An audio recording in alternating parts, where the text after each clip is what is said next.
I don't accept any of that. If you want to state your name, state your name. If you don't, that's fine. I said Alexander, the beneficiary, sir. No, sir. I don't. The beneficiary doesn't mean anything to me. It says, are you Cedric Alexander? What did you just do? Hey, come here. Sir, come back in here. Come back in here. Now, have him sit right. Have a seat, Mr. Cantrell. Stand up. Stand up. Stand up. What is your name? Mark Elkin. You just, when you left the room, you shot a bird and then said the F word when you walked out. Yes, you did. So not a you. I don't care who it was at. Okay. Here today on your motion docket, you're representing yourself. Do you still wish to represent yourself? Yes, sir. Okay. And I don't know, is there anything else today that we need to discuss? Yes, sir. Your Honor, I got a couple of issues. Your Honor, this is what I don't understand.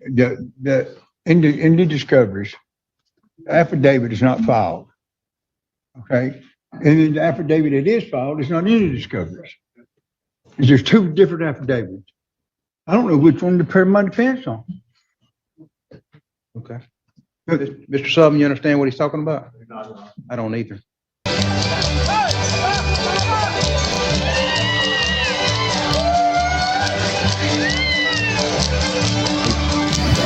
This in the discoveries, or it's not filed.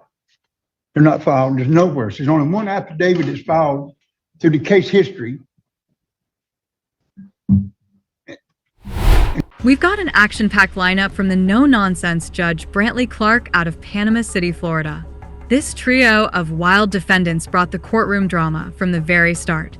As we kick things off with a defiant sovereign citizen who insists on being called the beneficiary instead of the name his own mama gave him. But if you know Judge Clark, then you know he's not putting up with any of the sovcitiot's ridiculous name games.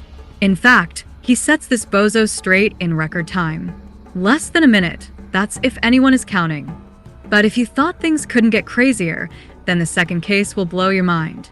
Because this contemptuous defendant took the disrespect to a whole new level. Can you believe this clown was walking around the courtroom flipping the bird and cussing up a storm, while Judge Clark was deliberating on another case? And as expected, Judge Clark did not let that blatant disrespect slide. He ripped into this unruly defendant with the force of 1,000 gavels. But did he go the extra mile and hit him with a 6-month contempt charge? You'll have to stick around to find out. And finally, we wrap things up with a confused hillbilly who thought it was a great idea to defend himself pro se, despite having absolutely zero understanding of basic legal concepts. This mountain man didn't even know what an affidavit was. It's clear from the jump that this is going to be an absolute disaster, but an entertaining one nonetheless. The beneficiary, Cedric Alexander, a human being. Mr. Alexander, I don't accept any of that. If you want to state your name, state your name. If you don't, that's fine. I'm Cedric Alexander, the beneficiary, sir. No, sir. I don't. The beneficiary doesn't mean anything to me. It says, are you Cedric Alexander? I'm a human being, Cedric Alexander, not the corporation. What the hell with that? I'm a human being, not a fictitious entity. On your first appearance, I'm going to appoint the Office of Public Defender. You've got a failure to appear on a misdemeanors. I have ordered to be held without bond on that. I'm going to leave that as it is. You got a possession. See, that might be all the same thing. Yeah. You just got a failure to appear. The officer didn't even come and do depositions because it's a lie. You've got to drive my license, suspended or vote. I'm going to find there's probable cause. I'm going to set. That's a third degree felony, punished for 5 years. Florida Department of Corrections. $5,000. I am going to set a $5,000 bond. I'll see you March 11th at 9 o'clock. Good luck. Thank you, sir. All right, go ahead and step out for me. You're waiving your right to appeal anything but an illegal sentence. Yes, sir. Are you doing this for your own free will? Yes, sir. Mr. Cantrell, do you feel this admission is in your best interest? I do. You agree you violated the terms and conditions of your probation by having technical violations of your probation? Yes, sir. I'll find there's a basis for the admission. I'm going to find. What did you just do? Hey, come here. Sir, come back in here. Come back in here. You come up, sit and have a seat. You come up here. Now have him sit right. Have a seat, Mr. Cantrell. Stand up. Stand up. Stand up. Yes, sir. What is your name? Mark Elkin. What are you doing in this courtroom? I was here seeing somebody going to court. You just, when you left the room, you shot a bird and then said the F word when you walked out. Yes, you did. So not a you. I don't care who it was at. Okay.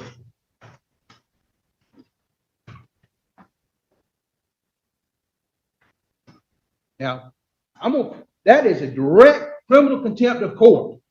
Punishable up to 6 months in the county jail. Do you have any thing to say I apologize. before I to the go court. forward with this? I apologize to the court, sir. Do you understand how serious this is? Yes. It's emotional right now, I too. can complete this hearing right now, have you put in jail, and you won't see the light for 6 months.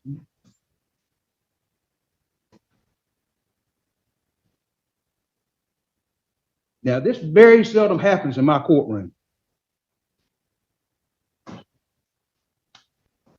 This is serious. I don't care who you were shooting the bird at. If it was me, I'd just assume it'd be at me and somebody else. My feelings are hard to hurt. That's not the first time the bird's been shot at me. I apologize for disrupting your court, sir. That's all I can say. What I Emotional suggest right you do is get out of this courtroom, get out of this courthouse. Mm. Go. Mr. Cantrell, come on up and let's finish this. Make sure you're here today on your motion docket. You're representing yourself. Do you still wish to represent yourself? Yes, sir. Okay. And I don't know that you have anything pending. I think, have you got the orders dismissing your motion to compel and dismissing your motion to dismiss? Yes, I just got them. Okay. All right. Is there anything else today that we need to discuss? Yes, sir. Your Honor, I got a couple of issues. Your Honor, this is what I don't understand. In the discoveries, the affidavit is not filed. Okay?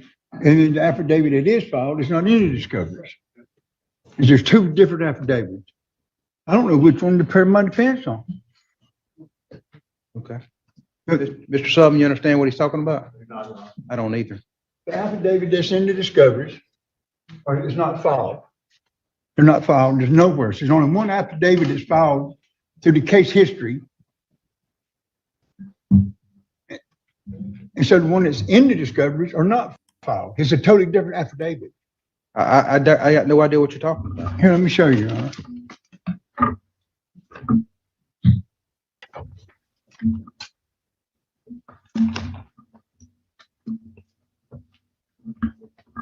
Okay, this affidavit right here, this one right here is filed.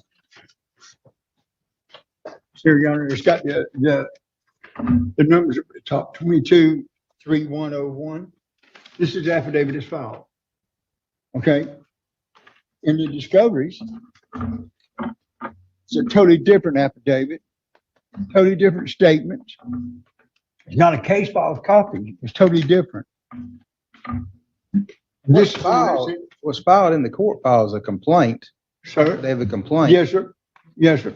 And in the discovery, the complaint that's in the discovery is totally different. It's not a case file copy. It's not a duplicate. And this was not filed. It's a totally different probable cause. Mr. Sullivan, got any idea if you want to present that? Show Mr. Sullivan first and let him submit himself. The one that's filed is this one.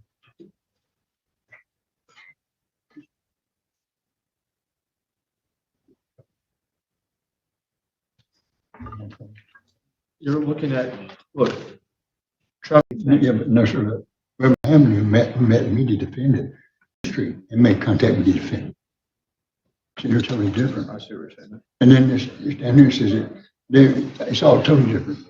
This one's got a black bag, a briefcase, no clue bag. They were submitted on 2 different days. Right, they're two different affidavits. This one was on the 26th day it was filed. This one's on the 27th day and it's not filed. It's by the same officer, but it's totally different.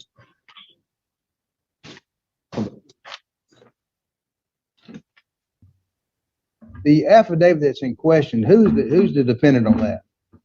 Sir? Who's the defendant? He only has page 2, Your Honor.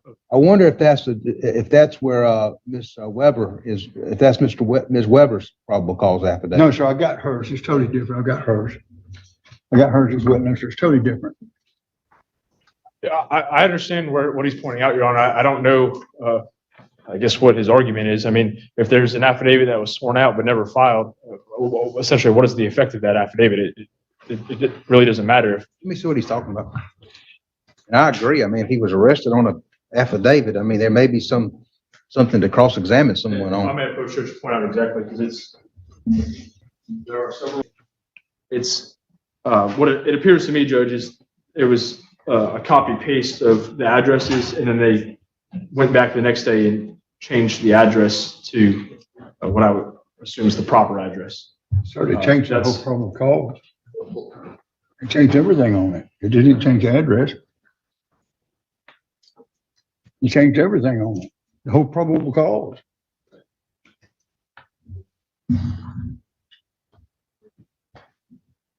The one that's filed was signed on the 26th, and this one's signed on the 27th. Yes, sir. They're supposed to be duplicate copies.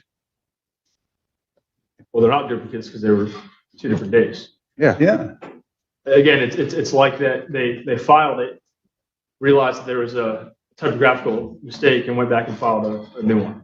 there's not. I mean, I don't know what you want me to do. I mean, you've got it. I mean, you've got it in discovery. So, I mean, Yeah, but it's not filed, Your Honor. I mean, how can you use something? Yes, sir. an affidavit of complaint has been filed against you. The Well, judge. yes, sir, but they're not using the one that's filed. Who's ever in the Zoom room, you need to mute your, You see what I'm saying? what do you want me to do? What do you want to do? I just need to, By the probable cause affidavit, that's just a way to get you arrested. well, that's what you got the probable cause to arrest me for, wasn't it? I'm not, You changed it. what do you want me to do right now?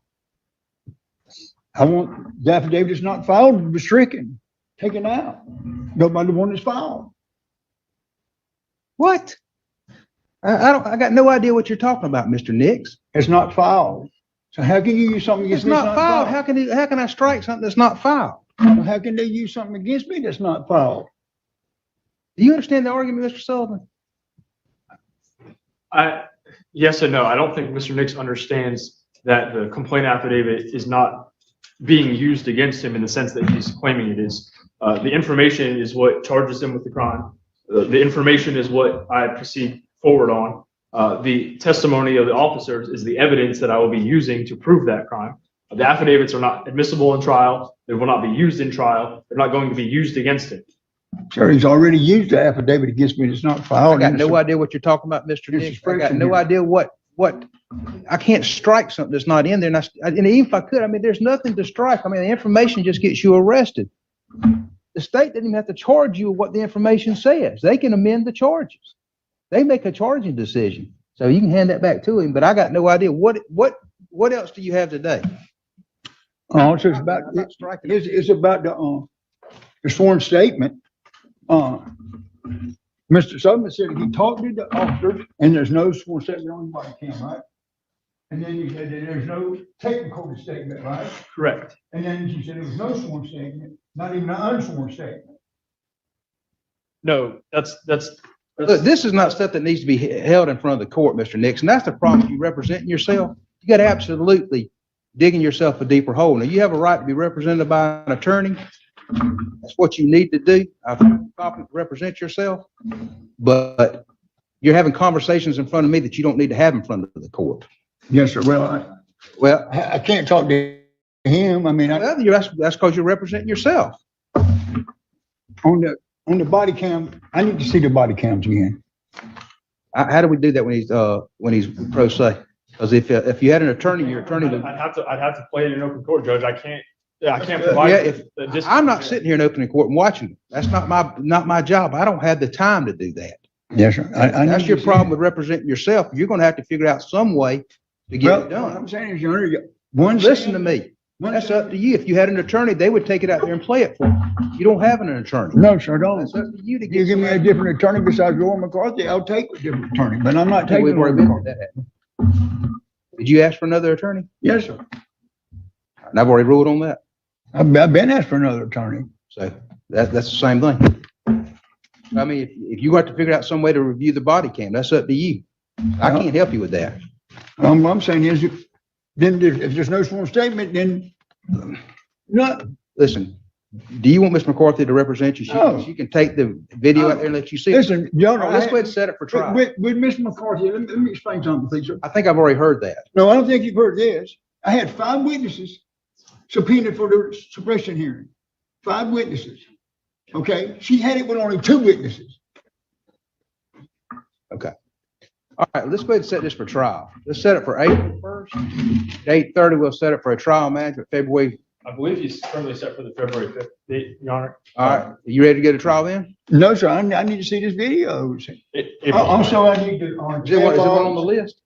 What's that? Is it on your list? He's one that, depending on some elements, he may make it. He's kind of on the fence. So, I'm fine leaving him on if you want, or I'm fine moving him to April, either or. Let's move it to April 1st at 8:30, and you just figure out some way, the body cam. I can't help you with that. I'm not sitting here watching. Okay, but while I'm here, I need the CAD logs from July the 20th.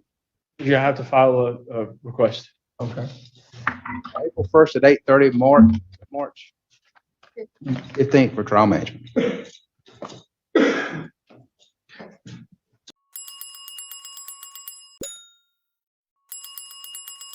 All comments, viewpoints, interpretations, and insights expressed in this video are for education and entertainment purposes. All individuals featured in the video are to be presumed innocent until proven guilty in a court of law. Please do not attempt to contact, locate, or engage with any individuals featured in the video.